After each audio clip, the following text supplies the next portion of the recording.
Հաշվի առնելով համաժողովրդական քվեի ստացած ընդդիմության առաջնորդ Ռաֆի Հովհաննիսյանի համազգային պայքարի ճակատ ստեղծելու հայտարարը եւ մեկնարկը առաջարկում եմ քաղաքացիական ակտիվ խմբերի միջոցով ապահովել քաղաքացիական հասարակության միավորների, օջախների ստեղծման անհրաժեշտությունը, բարձրացնել իրավական գործընթացների եւ պայքարի տեսանելիությունը, հանրային հաղորդման հարթակներում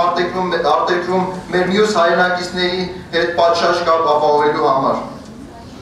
ձևավորել վստահելիություն եւ վստահություն, նպատակ ունենալով ավելի ակտիվացնել քաղաքացիների մասնակցությունը համազգային այս ճակատում։ Քաղաքացու մասնակցությունը չպետք է սահմանափակվի լսողի կարգավիճակով։ Գնահատելով Սփյուռքի դերն ու արժեքը, ներգրավել մեր հայրենակիցներին համազգային պայքարի ճակատի ողջ քարոզարշավներին ու խնդիրների լուծման ողջ գործընթացներում հաշվի առնելով այն ազդեցությունը եւ ճնշումը, որը հայկական Սփյուռքը կարող է գործել, այդ թվում պայքարի հանգրվանում նրանց վերադարձնելով իշխանությունների կողմից նրանցից գողացված ընտրելու իրավունքը։ Վերջացնում եմ, պատմությունը ցույց է տվել, որ միայնակ գործելիս ՀՀ քաղաքացու իրավական ազդեցությունը վարչակարգի կողմից պարտադրվող անօրինությանը սահմանափակ է լինում թե շրջանակի, թե մասշտաբի առումով։ Ուստի քաղաքացիական այն խմբերը, որոնք ցանկանում են պայքարել